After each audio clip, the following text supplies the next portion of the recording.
welcome to the TestprepKart channel. My name is Emily and today we will be talking about IB preparation. So I know as a previous IB student myself how challenging and intimidating coming into the program can be, especially because the IB is known as a very rigorous program.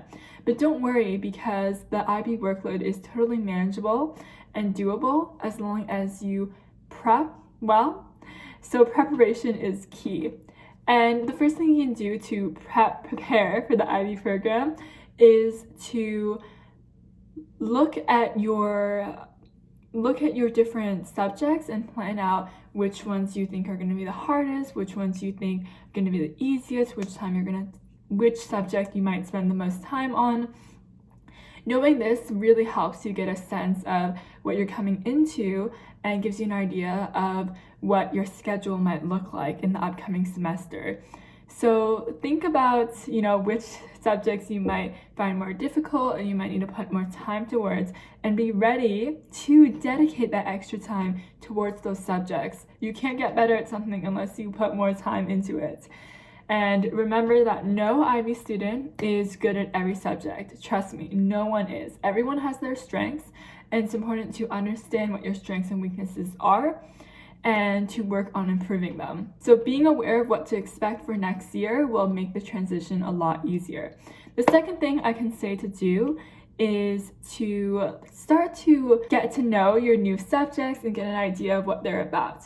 So for example, for economics, you can start reading about news articles, you can start looking at the Economist blog, or any other blogs related to economic events, major events happening around the world. For psychology, you can read blogs like We're Only Human. For philosophy, you can listen to an Oxford University podcast called Philosophy for Beginners. You can search up topics, videos on YouTube that will give you a brief intro into the course. And this will just really allow you to get ahead and also get a basic understanding of what the course is about. Okay, the next tip I want to say is to keep up with your English. So you're probably going to be taking English as one of your language subjects. So it's important to brush up on some English beforehand, and even better, before coming into the program, really work on practicing your English. So maybe work on new vocabulary, or listening to English podcasts or movies, or reading English books, or speaking with a friend. Really starting to adapt and use this language in your everyday life is great practice and will really benefit you when you start taking the actual course, because a lot of it is speaking and listening. And the internal assessment for your Language B course is actually you speaking about a picture for 10 minutes and then answering some questions related to the picture from your teacher afterwards. The next thing I want to say is to explore extracurricular activities. And this is really important because IB is not just about studying. There's also something called CAS, which stands for Creativity, Activity, Service, and is basically you doing all sorts of activities related to being creative, giving to the community, and staying active and writing about them in this place where you record down all your CAS activities. And I hope that explained that well. But basically, it's important to start thinking about what kind of activities that you're going to do, or even better is to start applying, getting ready to do these activities. So maybe if you want to join a club and be the president of that club, you can start preparing your application to go into that club.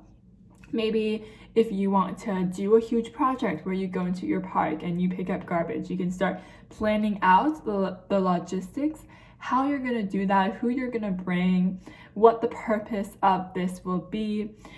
Really get an idea of how you're going to balance your workload with your extracurriculars. So this is super important because it's one of the ways that IB is so amazing. It really teaches you about balance between your workload and your extracurriculars. So, you can plan a little bit of how you're going to do this beforehand.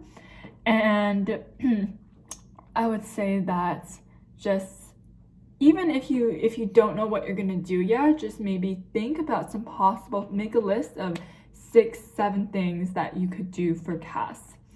Okay, the next thing I want to do is to stay organized. Organization is so important for the IB program, and what you can do to prepare for it is to start to adapt good organizational habits beforehand, or start turning yourself into an organized person before you even enter the IB program. This will be so helpful, trust me. So even if it seems like being disorganized is part of your identity and something you can't change, don't think like that. Everyone can be organized, and what you can do is start by taking small steps to reach that goal. Start with doing small things like buying a folder and putting your notes in there in chronological order, or organizing your notes in folders by subject, or making a to-do list every day. Small things like those will really be beneficial in the long run. Also, really try to optimize your organizational study space. So it should be a very clean area with maybe a clock in front of you, your planner or your to-do list, your textbooks, some papers, some pencils, some pens, and then nothing else. No distractions. Your phone should be gone. Any snacks should be gone. I know some people like to eat while studying, but personally I find that really distracting and hard to focus. So get that out of there. And yeah, make sure your textbooks are on your desk too. Another thing I want to talk about is based on my subjects, which ones I personally thought required more time to study for, to prepare for. So as a quick overview, I took HL Biology, HL English, and HL Economics, SL Math, SL French, and SL Chemistry. Personally, I thought that biology required a lot of time because I had to continuously look over the concepts, understand them, memorize them. There were a lot of content, and you had to know the itty-gritty details. I also personally thought that math took a lot of time, initially in understanding the concepts and also applying them to different practice questions, because usually for me, I'm someone who likes to memorize formulas through doing a lot of practice.